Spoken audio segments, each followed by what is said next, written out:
Kisah Sobat TV. Salam rahayu sedulurku semua. Semoga kita selalu diberikan kesehatan dan kebahagiaan, juga ketenangan dalam hidup.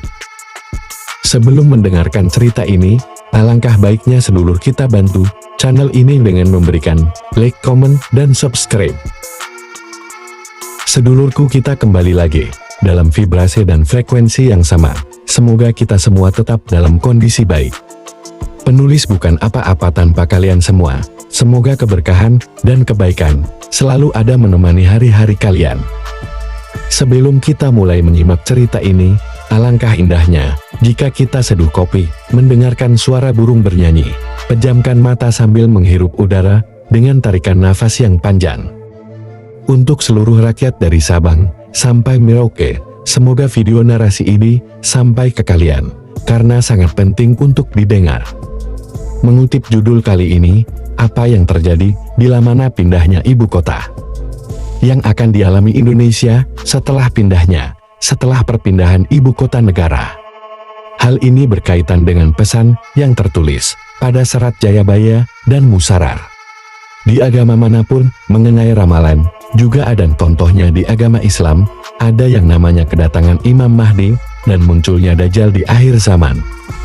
Jika di Islam ada kitab mengenai falakiyah, rumusan perhitungan, dan munculnya gerhana, jatuhnya hari-hari besar. Juga untuk perhitungan, dalam mencari pasangan, maupun mencari hari baik, dalam berlangsung acara, dan tanggal-tanggalan lainnya. Dalam Jawa pun, juga ada kitab-kitab ramalan, yang dibuat oleh orang-orang hebat terdahulu. Dan ada kitab-kitab ramalan Jayabaya, yang ditulis oleh Prabu Jayabaya itu sendiri. Ada juga Primbon Giri yang ditulis oleh Sunan Giri. Ada juga kitab yang tidak asing, ramalan karya tokoh pujangga besar Keraton Surakarta yang hidup di abad 19, yaitu Raden Ronggo Warsito.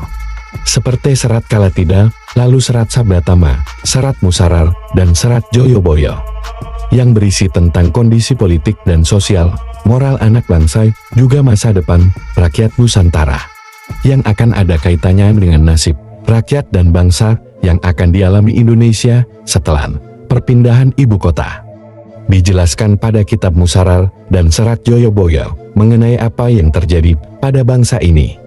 Mari sempatkan tulis komen doa kalian untuk nasib bangsa ini agar lebih baik lagi di masa depan.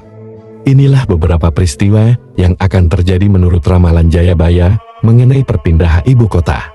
Pertama adalah punya pemimpin negara yang bukan sebagai wayang atau boneka, artinya punya pemimpin yang tidak mudah untuk disetir. Tidak mudah dikendalikan oleh tokoh di belakang layar sebagai dalangnya, dan juga tidak mudah disetir kemauan bangsa asing. Jika pada tahun Kolobendu, yang menurut Condro Sengkolo, itu munculnya sejak tahun 1997.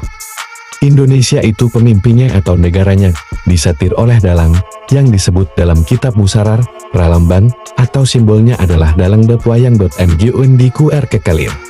Setelah pindah ibu kota tepatnya tahun 2025, pemerintahan dan pemimpin negaranya, Indonesia sudah tidak lagi bisa disetir. Karena di tahun 2025 itu sudah masuk tahun Kolosubo. Apakah di tahun itu pergerakan sang kesatria akan muncul ke permukaan? Semakin seru cerita ini dan membuat kita penyimak penasaran, bukan? Mari seruput lagi kopinya sambil mendengarkan perkutut berbunyi. Yang kedua adalah pemerintah dan rakyat sudah tidak mudah untuk dipecah belah atau diadu domba.